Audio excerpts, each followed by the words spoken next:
Hello बच्चों, क्या हाल चाल। उम्मीद करते हैं आप सभी बेहतर, मस्त, जबरदस्त, शानदार होंगे। तो आज में हम किसका प्रकाश परावर्तन और अपवर्तन के पार्ट 2 लेके आए हैं, जिसमें हम आप सभी को पिछली क्लास में प्रकाश के बारे में बताए थे, प्रकाश क्या होता है और उसका प्रकाश का परावर्तन बताए थे, उसके नियम बताए थे और आप सभी को हम आगे तक दर्पण के सूत्र तक बताए थे। और आज की क्लास में हम आप सभी को आवर्धन से स्टार्ट करेंगे। आज की क्लास में हम आप सभी को अपवर्तनांक बताएंगे, अपवर्तनांक क्या होता है, कुछ न्यूमेरिकल सॉल्व करवाएंगे और इसी यहाँ तक हम सॉल्व करेंगे। आगे चलें। क्या है परिभाषा, देखो रेखीय आवर्धन। रेखीय आवर्धन क्या होता है? प्रतिबिंब की लंबाई तथा वस्तु की लंबाई के अनुपात को रेखीय आवर्धन कहते हैं। किसकी? प्रतिबिंब की लंबाई। प्रतिबिंब को हम v से रिप्रेजेंट करते हैं और क्या बोला? प्रतिबिंब की लंबाई और प्रतिबिंब की लंबाई तथा वस्तु की लंबाई को रेखीय आवर्धन कहते हैं। रेखीय आवर्धन को किससे व्यक्त करते हैं? रेखीय आवर्धन को हम m से व्यक्त करते हैं। किससे? m से। इसका सूत्र क्या होता है? m बराबर v अपान o। v क्या है? प्रतिबिंब की लंबाई। v क्या है? प्रतिबिंब की लंबाई। किसकी लंबाई है? प्रतिबिंब की है, ठीक है। और वो क्या है? वो वस्तु की लंबाई है। किसकी? वस्तु की लंबाई। वस्तु की लंबाई है। अगर आपसे कोई पूछता है रेखीय आवर्धन क्या होता है, अरे आप ऐसे बताएंगे, कोई प्रतिबिंब की लंबाई तथा वस्तु की लंबाई के अनुपात को ही हम क्या कहते हैं? रेखीय आवर्धन कहते हैं। रेखीय आवर्धन को m से रिप्रेजेंट करते हैं। किससे? m से। इसका सूत्र बताए, पूछा कोई, m बराबर l अपान o होता है। l क्या है? क्या v क्या है? नहीं, v l अपान o है, ये यल अपानो है, ठीक है। यल अपानो है।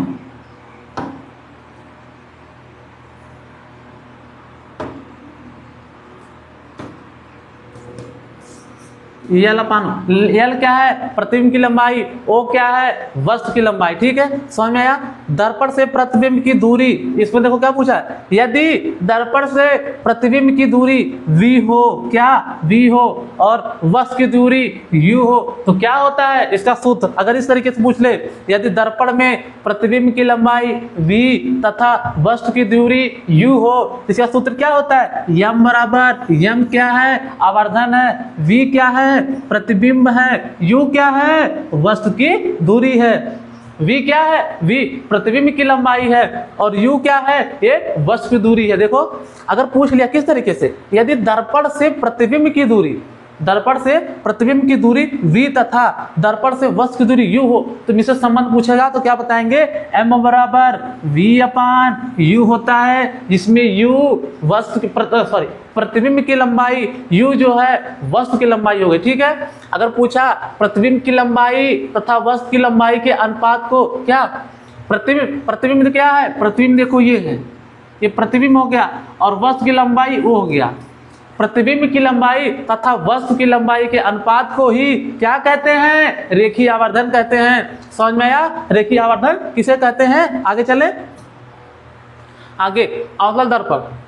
अवतल दर्पण में जो u v f m i o, मतलब जो u हो गया, v हो गया, f हो गया, m हो गया, i और o, ये सब मान कैसे होते हैं अवतल दर्पण में? अवतल दर्पण में सब ऋणात्मक होते हैं, सब माइनस में होते हैं, ठीक है। अगर आपसे पूछा कि अवतल दर्पण की वस्तु कैसी होती है, वो माइनस में। देखो अगर ये पूछा कैसी है, ये ऋणात्मक में, निगेटिव में है, ठीक है। अब देखो उत्तल दर्पण में पूछा, उत्तल दर्पण में कॉन्वेक्स मिरर, जिसमें v f m i o, इसमें सब धनात्मक होते हैं, बट लेकिन कौन किसको छोड़ के? u को छोड़ के सब, u किस में होता है? u निगेटिव में होता है। बाकी सब जो v हो गया, f हो गया, m हो गया, i हो गया, u हो गया, ये सब किस में है? ये सब प्लस में है, धनात्मक में है, ठीक है। आगे चले, अवतल दर्पण में क्या बताया है, U हो गया, V हो गया, M हो गया, I हो गया, O हो गया, ये सब कैसे होते हैं, ये सब ऋणात्मक होते हैं। उत्तल दर्पण में क्या बोला है, उत्तल दर्पण में बोला है V, F, M, I, O, मतलब ये सभी सब जो हैं ये सब कैसे हैं, ये सब धनात्मक हैं, ठीक है। इसमें केवल उत्तल दर्पण में केवल U माइनस होता है, समझ में आया। अगर दर्पण का सूत्र पिछले क्लास में आप सभी बताए थे, दर्पण का सूत्र क्या होता है, दर्पण का सूत्र बताए थे,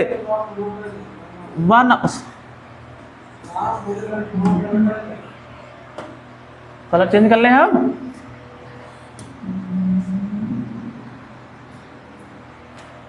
वन अप भी नहीं दिखाई देगा, कलर चेंज कर लेते हैं, 1 मिनट। ओ ये कलर ले ले, हाँ। 1/F बराबर 1/V प्लस 1/U होता है। ये कैसा किसका सूत्र है, ये दर्पण का है। F क्या है,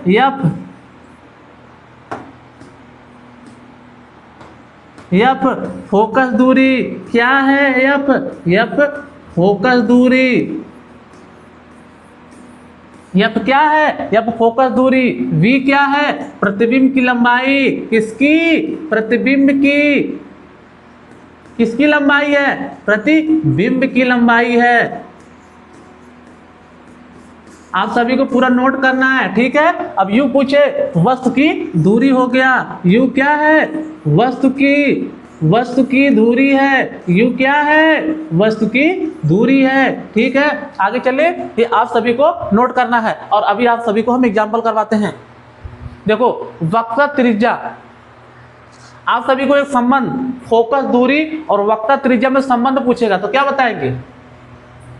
अगर आप सभी से पूछ लिया फोकस दूरी और वक्रता त्रिज्या में संबंध बताइएगा, क्या लिखेंगे। देखो इसका सूत्र होता है F बराबर R/2। आप सभी को वक्रता त्रिज्या बताए थे कि ना, क्या होता है, जो मुख्य अक्ष के और उसके मुख्य केंद्र के बीच की जो दूरी होती है। अरे आप सबों को ऐसे नहीं बताए थे, एक हम ले लिए अवतल दर्पण ले लिए थे और ये अवतल दर्पण ले लिए थे जिसमें आप सभी को एक कटा हुआ कांच, मतलब ये अपवर्तनांक है, ये इसके बीच की दूरी जो होती थी, इन दोनों के बीच की जो दूरी होती है यही त्रिज्या होती है, ठीक है। पिछली क्लास में आप सभी को बता दिए थे, ठीक है। अब आगे चलते हैं, क्या बोले, F बराबर R/2। F क्या है, F इसमें फोकस दूरी है, F बराबर फोकस दूरी, समझ में आया। F क्या होता है, F फोकस दूरी होता है। R क्या है, R वक्रता त्रिज्या है, वक्रता त्रिज्या। R क्या है, R वक्रता त्रिज्या होती है, ठीक है। ये सूत्र, ये जो फार्मूला है आपको नोट करना है और आपको हम क्वेश्चन करवाते हैं। क्या बोला क्वेश्चन, यदि वक्रता त्रिज्या, ये टेक्स्ट नहीं लिखना है, यदि वक्रता त्रिज्या 20 सेंटीमीटर है, कितनी सेंटीमीटर, 20 सेंटीमीटर है, तो फोकस दूरी ज्ञात कीजिए। क्या पूछा है, फोकस दूरी का फार्मूला क्या होता है, F बराबर R/2, यही फार्मूला है। देखो R क्या दिया है, R का मान, R का वैल्यू 20 सेंटीमीटर है, ठीक है। और आपसे पूछा क्या है, फोकस दूरी हमको फाइंड करना है, फोकस दूरी हमें ज्ञात करनी है, तो हम फार्मूले पर रख देंगे F बराबर R/2। R का वैल्यू कितना है, R का वैल्यू हमारा 20 है बटे 2, 2 से कट जाएगा, कितना आएगा 10 सेंटीमीटर। F बराबर 10 सेंटीमीटर। अगर आपको क्वेश्चन में बोलता है कि अगर, क्या बोलता है, यदि फोकस दूरी 10 सेंटीमीटर है तो वक्रता त्रिज्या ज्ञात करेंगे। अगर इस तरीके से पूछ लिया, फोकस दूरी 10 सेंटीमीटर है तो वक्रता त्रिज्या की वैल्यू निकालो। फोकस दूरी हमारा कितना आया है, फोकस दूरी 10 सेंटीमीटर, R की वैल्यू अगर पूछेगा तो आप सभी क्या बताएंगे, यही फार्मूला है F बराबर R/2, ठीक है। तो फोकस की वैल्यू कितनी आई है, देखो 10 आई है। हम आप सभी ये देखो दिया है, R का वैल्यू देखो 20 दिया है, लेकिन हम आप सभी को बता रहे हैं कि अगर केवल फोकस दूरी ही दे देगा तो आपको त्रिज्या कैसे निकालनी है। देखो अगर फोकस दूरी को कितनी है 10 सेंटीमीटर, ये R है, ये 2 है, ठीक है, r/2 ये इधर आ जाएगा, ये इधर आके इसमें मल्टीप्लाई, इसमें आके गुणा में हो जाता है, ठीक है। 10 गुणे 2 इजिकल टू r, 10 गुणे 2 20 हो जाएगा। r की वैल्यू कितना सेंटीमीटर, 20 सेंटीमीटर। अगर इसे अच्छे से लिख सकते हैं इधर से, r बराबर 20 सेंटीमीटर। आ गया कि नहीं? देखो आपको रटना नहीं है, आपको सीखना है किस तरीके से हम निकाल लेंगे। अगर आप रट के जाते हैं तो आप क्वेश्चन नहीं लगा पाएंगे। केवल हम जो बता रहे हैं बस वही आप रटे रहेंगे, वही लगा लेंगे, फिर उसके आगे नहीं, क्योंकि एग्जामिनर वैल्यू तो ऐसा सेम देगा, केवल अंक चेंज करेगा। इसका जो वैल्यू होता है यहाँ पे 20 दे देगा, या फिर 40 दे देगा, या 50 दे देगा, जो भी कुछ भी देगा, मतलब वैल्यू चेंज करेगा, बाकी क्वेश्चन ऐसे ही देगा, ठीक है। आगे चले, अगला क्वेश्चन देखो, नीचे दिए गए चित्र के आधार पर दर्पण की फोकस दूरी, क्या बोला? दर्पण की फोकस दूरी। ये देखो क्या है, ये 4 सेंटीमीटर। ये क्या पूछा? फोकस दूरी। इसकी त्रिज्या क्या है? नहीं, फोकस दूरी पूछा है। ये देखो त्रिज्या, त्रिज्या कितनी है? त्रिज्या 4 सेंटीमीटर। r बराबर 4 सेंटीमीटर। क्या पूछा है? फोकस दूरी। क्या फार्मूला बताए थे? वक्रता त्रिज्या तथा फोकस दूरी में संबंध क्या बताए थे? F बराबर r/2, F बराबर r/2। फोकस दूरी ज्ञात करनी है तो 4/2, 2 में 4 से डिवाइड करेंगे तो 2 सेंटीमीटर आ जाएगा। F बराबर 2 सेंटीमीटर, यही हमारा आंसर हो जाएगा। समझ में आया? अगर यही पूछ लेता है फोकस दूरी 2 सेंटीमीटर है, क्या फोकस दूरी 2 सेंटीमीटर है, तो r मतलब हमें वक्र त्रिज्या ज्ञात करनी है, क्या बताओगे? वही बोल लेना, F बराबर r/2 को लगा दोगे, फोकस दूरी कितना दिया है? 2 सेंटीमीटर, और r इसमें मल्टीप्लाई करा दोगे तो r बराबर 4 सेंटीमीटर आ जाएगा। हमको क्या ज्ञात करना था? यही फोकस दूरी। F बराबर 2 सेंटीमीटर, कितना? 2 सेंटीमीटर आ गया। आगे चले, आगे है, यदि अवतल दर्पण की फोकस दूरी 10 सेंटीमीटर, कितना? अवतल दर्पण की फोकस दूरी 10 सेंटीमीटर दिया है, और दर्पण से 20 सेंटीमीटर की दूरी पर स्थित वस्तु की प्रतिबिंब दर्पण से कितनी दूरी बनेगी? देखो, अगर अवतल दर्पण में आप सभी को बताए थे कि जितनी भी वस्तुएं होती हैं सभी किसमें होती हैं? सभी माइनस में होती हैं, निगेटिव में होती हैं, ऋणात्मक में होती हैं, ठीक है। क्या बोला है? अवतल दर्पण से फोकस दूरी आप सभी को सूत्र बताए थे, क्या बताए थे? 1/f बराबर 1/v प्लस 1/u। ये क्या है? ये दर्पण का सूत्र है। अब इसमें जो भी वस्तुएं देखो अवतल रहेंगी तो सभी वस्तुएं कैसे रहेंगी? सभी माइनस में रहेंगी, आपको याद रखना है। अब पूछ लिया f बराबर कितना? 10 सेंटीमीटर, f बराबर माइनस का 10 सेंटीमीटर। दर्पण से 20 सेंटीमीटर की दूरी पर वस्तु की दूरी कितनी है? 20 सेंटीमीटर। कैसी रहेंगी? माइनस में। दर्पण कौन सा है? अवतल दर्पण है। हमसे पूछा क्या? प्रतिबिंब से दर्पण की कितनी दूरी? v। हमसे v पूछा है, v को हमें फाइंड करना है, ठीक है। अब देखते हैं, 1/, हम बताए थे ना, 1/- का 10 इजिक्वल टू 1/v प्लस का 1/ कितना? माइनस का 20, ठीक है। अब देखो ये हो गया, अब इसमें देखो ये वाला जाएगा तो माइनस में हो जाएगा, इधर माइनस का 10 इजिक्वल टू 1/v, ये प्लस माइनस माइनस, ये हो गया। देखो हो गया कि नहीं? फिर अगर ये माइनस में है इधर ले आएंगे तो क्या होगा? प्लस में। अरे इधर में माइनस है, इधर लेके आएंगे तो क्या हो जाएगा? ये प्लस में हो जाएगा। 1/-10 इधर आएगा 1/20। जब इसका हम एलसीएम लेंगे,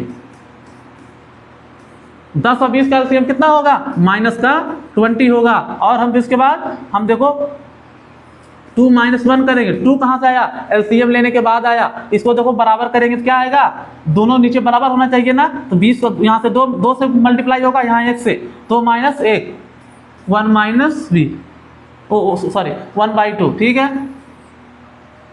क्या 2 में से 1 जाएगा तो 1 बटे यहाँ माइनस का रहेगा, ठीक है, ऐसा माइनस का -20 इजिकल टू 1/v। इसमें मल्टीप्लाई हो जाएगा, v बराबर -20। ये हमारा आंसर है। समझ में आया किस तरीके से करना है? आप सभी को ऐसे एग्जाम में करके आना है, ठीक है। आगे चले, आगे है, यदि कोई वस्तु 15 सेंटीमीटर वक्रता त्रिज्या के अवतल दर्पण टेक्स्ट नहीं लिखना है। यदि कोई वस्तु 15 सेंटीमीटर वक्र त्रिज्या के अवतल दर्पण से 10 सेंटीमीटर की दूरी पर रखी हो तो प्रतिबिंब की स्थिति ज्ञात कीजिए। क्या बोला है? यदि वस्तु की 15 सेंटीमीटर वक्र त्रिज्या क्या बताए थे? R, ठीक है, या बराबर R/2 बताए थे ना। R बराबर कितना? 15 सेंटीमीटर। और क्या बोला है? दर्पण से कितनी दूरी पर रखा है? 10 सेंटीमीटर।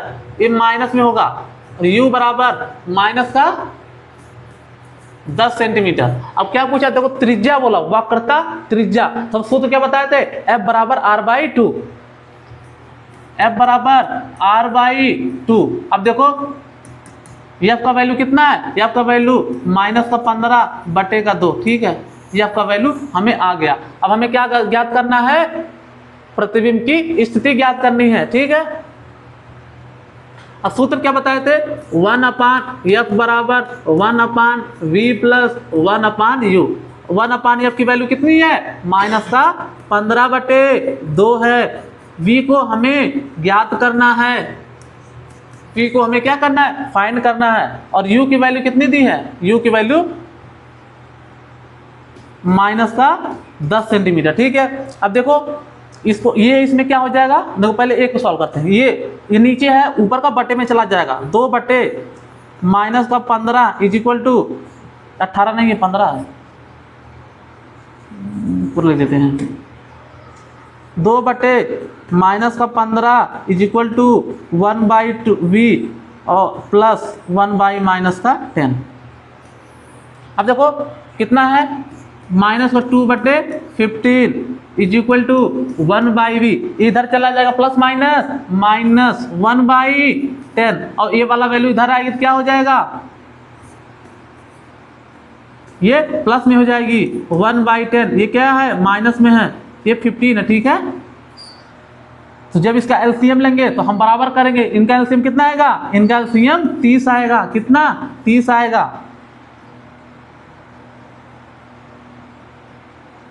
कितना आएगा? 30 आएगा, ठीक है। तो हमारा कितना हो जाएगा? 2 दूनी 4 बटे में 30, 2 दूनी 4, 3 एक कम 3। अरे इसमें देखो जितने से इतने बराबर होगा। 15 दूनी 30, ऊपर भी 2 से गुणा करेंगे। 3 नीचे है, देखो तो 10 है, 30 के बराबर ले जाएंगे। 3 इसमें भी गुणा करेंगे, ऊपर भी 3 से गुणा करेंगे, क्योंकि हमको नीचे वाली वैल्यू बराबर करनी है। जो नीचे का मान है इसको हम बराबर करेंगे। 4 - 3 कितना हो जाएगा? 4 - 3 1 हो जाएगा। 1 बटे, तो माइनस में आएगी वैल्यू, किससे आएगी? माइनस में। माइनस का 30 बटे 1/V। हमें V की वैल्यू क्या आई? V is equal to minus का 30। अब पूछा क्या है? पूछा है प्रतिबिंब की स्थिति। अगर स्थिति बताएंगे तो कहाँ बनेगी? बाईं ओर। कहाँ बनेगी? बाईं ओर।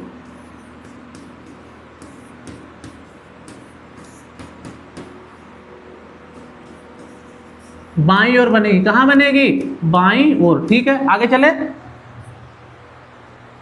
देखो इस तरीके से आप सभी को करना है। और हाँ, जब तक आप प्रैक्टिस नहीं करेंगे तब तक आपको क्वेश्चन नहीं आने वाला, क्योंकि आपको कोई काम करना है तो बिना प्रैक्टिस के वो संभव नहीं है। अगर आप प्रैक्टिस करके जाते हैं, आपको क्वेश्चन को रटना नहीं है, आपको क्वेश्चन को सीखना है, समझना है किस तरीके से लगाया जाता है, ठीक है। आगे चले, आगे है 20 सेंटीमीटर फोकस दूरी।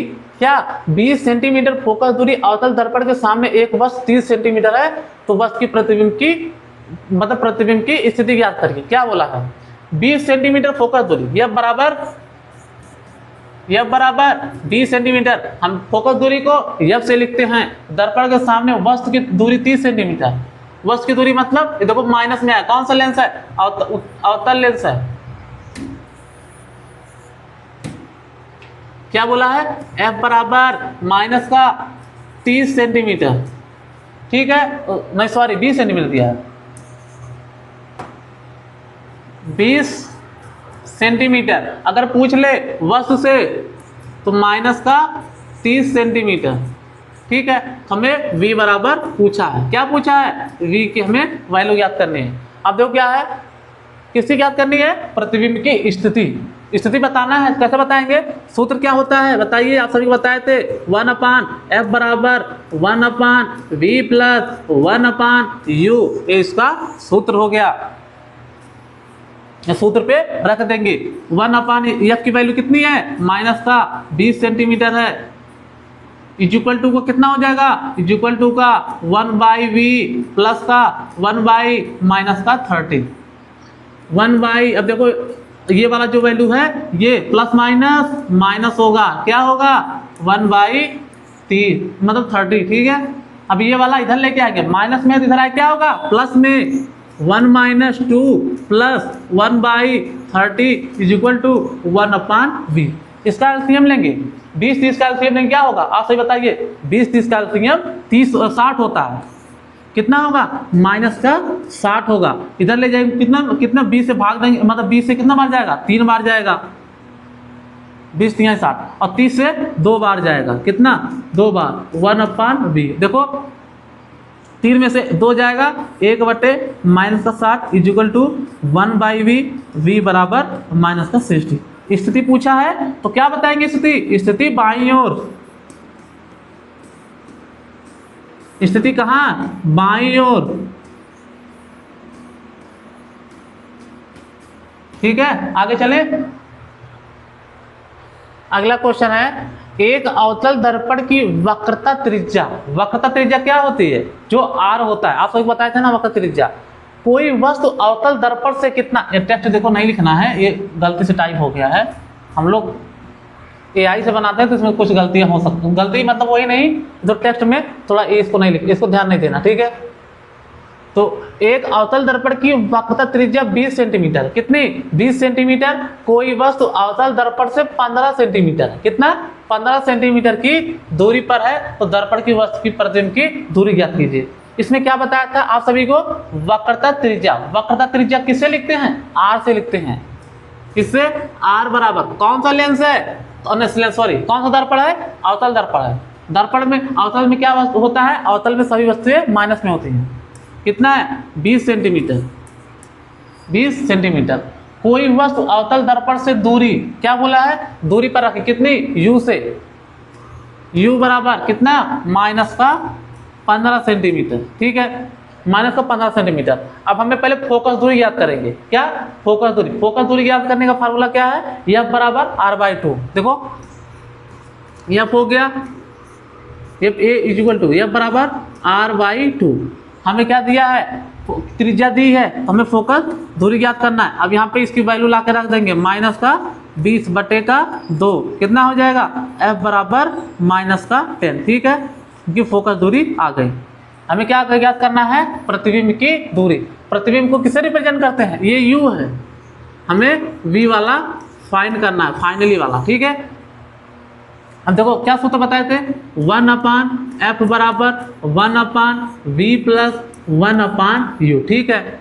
1/f क्या होता है, क्या निकला है, f बराबर माइनस का 10 सेंटीमीटर इज इक्वल टू का 1/v प्लस 1/u,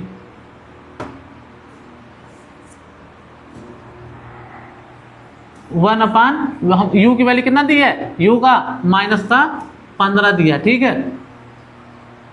अब देखो ये प्लस में माइनस में तो क्या हो जाएगा, माइनस में 1/माइनस का 10 is equal to 1/v minus का 1/15। ये इधर माइनस में इधर आएगा क्या प्लस में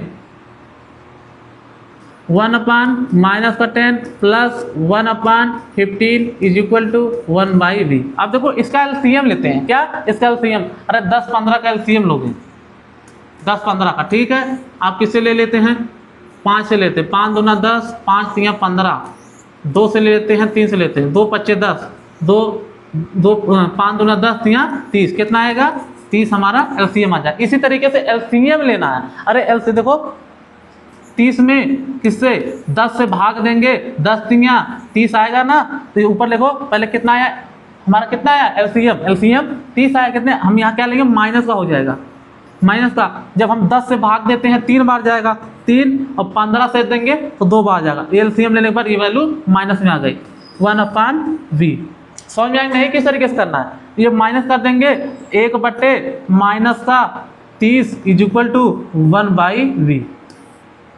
अब इधर ले जाएंगे तो इस देखो ये इधर मल्टीप्लाई होता, अगर ये इज इक्वल टू में बराबर वैल्यू देती है, ये इससे गुणा होता है, ये इससे गुणा होता है, ठीक है।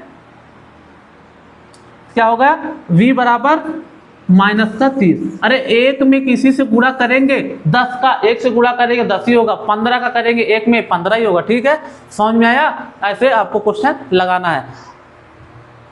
आपको देखो अगला क्वेश्चन है, एक अवतल दर्पण की वक्रता त्रिज्या 40 सेंटीमीटर, कितना 40 सेंटीमीटर है, तो लंबाई ज्ञात कीजिए। क्या 4 सेंटीमीटर लंबी एक वस्तु दर्पण से 30 सेंटीमीटर दूरी पर है, तो वस्तु की प्रतिबिंब की स्थिति ज्ञात करिए, ठीक है। अब देखो एक अवतल दर्पण की वक्रता त्रिज्या कितनी है 40 सेंटीमीटर, r बराबर कितना 40 सेंटीमीटर, ठीक है।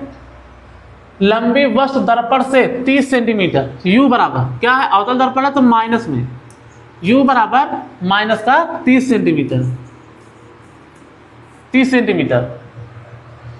अब क्या बोला है, दूरी दर्पण से 30 सेंटीमीटर दूरी पर रखिए, वस्तु की प्रतिबिंब की स्थिति ज्ञात करिए। देखो u बराबर कितना दिया, -30 दिया है, हम पहले फोकस दूरी फाइंड करेंगे। फोकस दूरी का फार्मूला क्या बताए थे, f बराबर r/2। r क्या होता है, r वक्रता त्रिज्या होती है, 2 होता है, सॉरी r/2 होता है, ठीक है। f बराबर हम r की वैल्यू कितनी है, r की वैल्यू 40 है बाई 2, f बराबर -20, ठीक है। f बराबर हमारा फाइंड हो गया। अब हमें क्या ज्ञात करना है, v ज्ञात करना है। क्या v हमको फाइंड करना है, उसकी स्थिति बतानी है। देखो f बराबर 1/f बराबर 1/f बराबर 1/v प्लस 1/u, ये हमारा फार्मूला है। अब इसी पे वैल्यू को फिट करना है।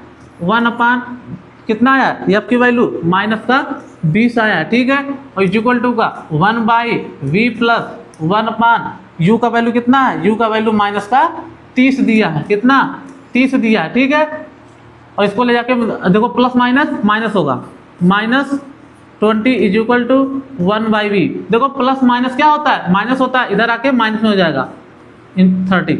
अब देखो ये माइनस में है, इधर लाएंगे तो प्लस में, जब देखो बराबर में होता है ना, अगर इधर माइनस में है उधर प्लस में, इधर देखो अगर इधर माइनस में रहेगी उधर जाके प्लस हो जाएगा, अगर प्लस में है तो माइनस में, अगर पक्षांतर करने पर, ठीक है। देखो 1/20 इज इक्वल, सॉरी 1/20 माइनस का, अब इधर लेके आएंगे तो क्या हो जाएगा plus 1/30 is equal to 1/v, ठीक है। अब इसका एलसीएम लेंगे, 20-30 का एलसीएम लेंगे, कितना आएगा 20 का 30 का अगर एलसीएम लेते हैं, 2 10 में 20, 2 15 में, अब देखो कितना निकालेंगे, 2 25, 2 से नहीं कटेगा, अब 5 निकालेंगे, 5 एकम 5 3 15, अब 3 से 2 दूना 4 25 20 3 60, 2 दूना 4 25 20 3 60, इसका एलसीएम कितना आएगा -60। अब देखो ये जो वैल्यू है, अगर 60 में 20 से भाग में कितना आएगा, 3 बार जाएगा, हाँ। अब 30 का आप देंगे 60 में तो 2 जाएगा, 1/v हो जाएगा, ठीक है। तो क्या हो जाएगा 1/-60 इज इक्वल टू 1/v, कितना हो जाएगा, ये हो गया। इसको इधर करेंगे तो v बराबर -60। समझ में आया? इसी तरीके से आप सभी को क्वेश्चन को लगाना है।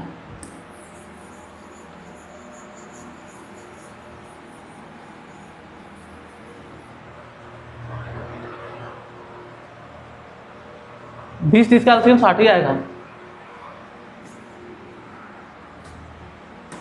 20-30 एलसीएम 60 आएगा, 2 10 में 20 15, 5 से करेंगे 5 दूना 10, 5 3 15, 2 से करेंगे और फिर 3 से करेंगे, 2 25 10 दूना 20 3 60, सही है सही है,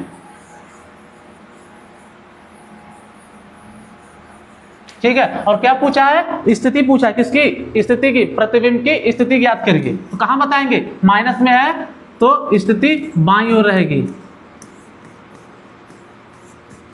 स्थिति बाईं ओर, ठीक है। आगे चले, ये क्वेश्चन आप सभी को समझ में आया, इसी तरीके से आप सभी को करना है। आगे यदि एक उत्तल दर्पण की फोकस दूरी 15 सेंटीमीटर है, क्या कौन सा दर्पण बोला है, उत्तल दर्पण की फोकस दूरी 15 सेंटीमीटर है, एक वस्तु इसके मुख्य अक्ष के ध्रुव से 30 सेंटीमीटर की दूरी पर रखी हुई है, वस्तु की प्रतिबिंब की स्थिति ज्ञात कीजिए, इसका किरण आरेख बनाइए। ठीक है, आगे चलते हैं, हम केवल क्वेश्चन लगाते हैं, किरण आरेख नहीं बनाएंगे। किरण आरेख हम अगले में लेके आएंगे, अगले वीडियो में। ठीक है, आपको केवल क्वेश्चन बताएंगे। एक उत्तल दर्पण की फोकस दूरी कितना, देखो यह बराबर, केवल क्वेश्चन लगवाएंगे, अगले में हम आप सभी को किरण आरेख कैसे बनाना है आप सभी को सिखाएंगे। देखो एक उत्तल दर्पण की फोकस दूरी कितना है, 15 सेंटीमीटर।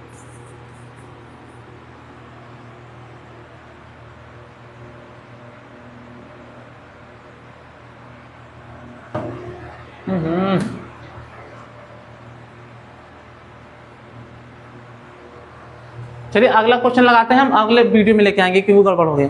आगे चलते हैं। अब देखो, अब वहां तक अभी तक आप सभी को न्यूमेरिकल सॉल्व करवाए हैं, आप सभी को अब बताएंगे प्रकाश का अपवर्तन, अपवर्तनांक क्या होता है, उसका अपवर्तनांक। देखो वह घटना जिसमें प्रकाश की किरण एक माध्यम से, क्या वह घटना जिसमें प्रकाश की किरण एक माध्यम से दूसरे माध्यम में, क्या बोला, देखो एक माध्यम से दूसरे माध्यम में प्रवेश करती है, दूसरे माध्यम में प्रवेश करती है, तो वह अपने, क्या वह अपने पथ से विचलित हो जाती है तथा उसकी इस चाल में अंतर आ जाता है, प्रकाश का अपवर्तन कहलाता है। देखो कोई वस्तु है एक विरल माध्यम से, मतलब निर्वात है, विरल माध्यम से सघन माध्यम में जब जाती है तो अपने पथ से विचलित हो जाती है। देखो ये प्रकाश की किरण आ रही, देखो ये विरल माध्यम में है, तो कहाँ, जब देखो सघन माध्यम में गई तो यह अभिलंब की ओर झुक गई। अभिलंब की ओर झुकना मतलब सघन माध्यम में या अपवर्तित हो गई। ये क्या है, ये जो किरण आती है आपतित किरण, आप सभी को बताए थे परावर्तन के नियम, क्या आपतित किरण और परावर्तित किरण। देखो क्या उसमें क्या बताए थे, उसमें बताए थे कोई वस्तु है इस पे पॉलिश की हुई है, आपतित, ये वाली आपतित किरण, ये परावर्तित किरण, ये बीच में खींचा गया जो था अभिलंब है, मतलब ये काल्पनिक होता है अभिलंब, ये अभिलंब था, ये क्या था, परावर्तित किरण।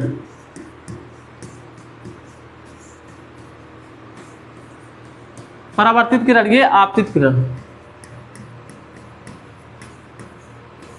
आपतित किरण ये वाली जो थी, ठीक है, ये आपतित किरण थी। ठीक है, और इसमें देखो क्या बताया है, ये देखो ये वे जो बताए थे ना, ये प्रकाश का परावर्तन था, ये प्रकाश का अपवर्तन है। देखो इसमें क्या हो रहा है, प्रकाश की किरण आ रही कब, विरल माध्यम से जो सघन माध्यम में जाती है तो वह अपने पथ से विचलित हो जाती है। इसमें देखो क्या बनता था, इसमें कोण I और कोण R सदैव बराबर होते थे। इसमें देखो जब आ रही है ये आपतन कोण और इसमें देखो ये अपवर्तन कोण, इसमें क्या आपतन कोण, इसको आपतन कोण बोल देते, इसमें परावर्तन कोण, लेकिन इसमें क्या है, ये आपतन कोण है, ये अपवर्तन कोण। ठीक है, समझ में आया कि प्रकाश का अपवर्तनांक किसे कहते हैं, प्रकाश का अपवर्तनांक जब कोई प्रकाश की किरण एक विरल माध्यम से सघन माध्यम में प्रवेश करती है तो अपने पथ से विचलित हो जाती है, इसी घटना को प्रकाश का अपवर्तन कहते हैं। ठीक है, देखो इसमें बताया ना, ये देखो अभिलंब है, ये क्या है, अभिलंब है, ये जब प्रकाश की किरण विरल माध्यम से सघन माध्यम में आई तो यह अपने पथ से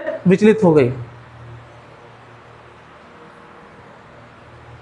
अब इसके अपवर्तनांक के उदाहरण देख लेते हैं। देखो गिलास में रखी हुई पेंसिल टूटी हुई दिखाई पड़ना। देखो आप सब आज घर पे अपने ट्राई कीजिएगा, एक कांच का ग्लास हो, उसमें पानी डाल लीजिएगा, उसमें आप एक पेन हो या पेंसिल उसमें डाल लीजिएगा ना, तो आपको कैसी दिखाई देगी, टूटी हुई दिखाई देगी। आप सभी देखा भी होगा, ठीक है, अगर देखा नहीं है तो आज ट्राई करके देख लीजिएगा। दूसरा क्या है, तली में रखा हुआ सिक्का ऊपर उठा हुआ प्रतीत होता है। हाँ, अगर उसमें जब आप ट्राई करेंगे पेन को रखने का तो आपके 1 रुपए का जो भी सिक्का होगा उसमें डालेंगे ना, उसमें ऊपर दिखाई देता है। ठीक है, आगे चले, नहीं तो कोई भी किसी भी ग्लास में रख लेंगे ना, वो सिक्का डाल देंगे तो वह ऊपर दिखाई देगा। अब तारों का टिमटिमाना, तारों का टिमटिमाना किसका उदाहरण है, प्रकाश के अपवर्तन का। अब उसके बाद सूर्य उदय सूर्यास्त दिखाई पड़ना किसका उदाहरण है, किसका है, प्रकाश का अपवर्तनांक का। तालाब में गहराई उसकी वास्तविक गहराई से कम दिखाई पड़ना, जब देखो तालाब एकदम साफ हो तो वहाँ ऊपर से आप देखोगे तो वह कैसा दिखाई देगा, उसकी गहराई कम दिखाई देगी। या फिर आप घर में कोई आपकी बाल्टी है, बाल्टी को आप रख लीजिए और उसमें पूरा फुल पानी भर दीजिए, जब बाहर से उसे देखेंगे तो उसकी जो गहराई है वो कम दिखाई देगी। दोपहर के समय दिन का झिलमिलाना, जो दोपहर का समय होता है, जो दिन झिलझिलाता है, वो क्या है, प्रकाश का अपवर्तनांक है। आग की लपेट का झिलमिलाना, कैसा, आग की लपेट का झिलमिलाना, ठीक है। इसके कितने नियम हैं, इसके 2 नियम हैं। किसके, प्रकाश के अपवर्तन के नियम। प्रकाश के अपवर्तन कितने नियम है, इसके 2 नियम है। देखो प्रथम नियम क्या है, आपतित किरण, अपवर्तित किरण तथा आपतन बिंदु पर खींचा गया अभिलंब तीनों एक ही तल में होते हैं। परावर्तन का नियम बताए थे ना कि आपतित किरण, परावर्तित किरण तथा आपतन बिंदु पर खींचा गया अभिलंब, तो हम परावर्तन का नियम बता रहे।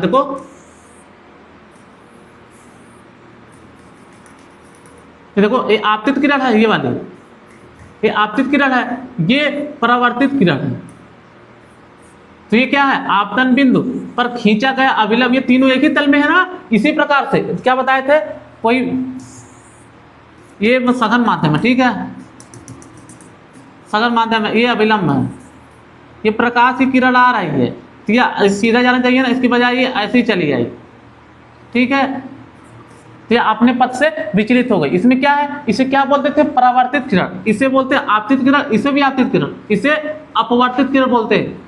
जो क्या बोले हैं, प्रकाश के अपवर्तन में ये जो किरण जो विचलित होती है, इसे परावर्तन नहीं, इसे अपवर्तित किरण बोलते हैं। देखो आपतित किरण, अपवर्तित किरण, ये वाली जो किरण है ना, ये अपवर्तित किरण तथा आपतन बिंदु, ये आपतन बिंदु है, बिंदु पर खींचा गया अभिलंब तीनों एक ही तल में होते हैं, ठीक है।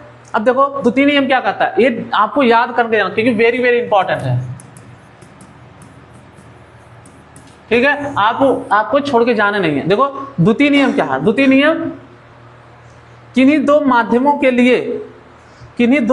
के लिए आपतन कोण I की जा तथा अपवर्तन कोण R की जा साइन R अनुपात एक स्थिरांक समानुपाती होता है। इसको एक सूत्र याद करना है, वो आपका डेरिवेशन नहीं पूछेगा, आपको सूत्र पूछ लेगा। इसे देखो नोट, इसे स्नेल का नियम ही पूछ लेते हैं। देखो अगर पूछ लिया स्नेल का नियम किसे कहते हैं, तो आप सही बताएंगे किन्हीं 2 माध्यमों में आपतन कोण की जा और अपवर्तन कोण की जा R के क्या होता है, उसके अनुपात के स्थिरांक के समानुपाती होता है, ठीक है। इसका सूत्र है n बराबर साइन I बटे साइन R। इस पे हम अगली क्लास में आप सभी को न्यूमेरिकल करवाएंगे और आज की क्लास में हम यहीं तक रखते हैं, ठीक है। और फिर हम आप सभी को, देखो ये वाला इंपॉर्टेंट क्वेश्चन है, ये पूछ लेगा कि स्नेल का नियम बताओ। स्नेल का नियम क्या बताएंगे, स्नेल का नियम बताएंगे किन्हीं 2 माध्यमों में प्रकाश के आपतन कोण की जा तथा अपवर्तन कोण की जा के स्थिरांक के अनुपात के समानुपाती होता है। तो इसका सूत्र क्या है, n बराबर sine I upon sine R, इसे स्नेल का नियम भी कहते हैं, ठीक है। तो आज की क्लास में इतना ही, मिलते हैं नेक्स्ट वीडियो।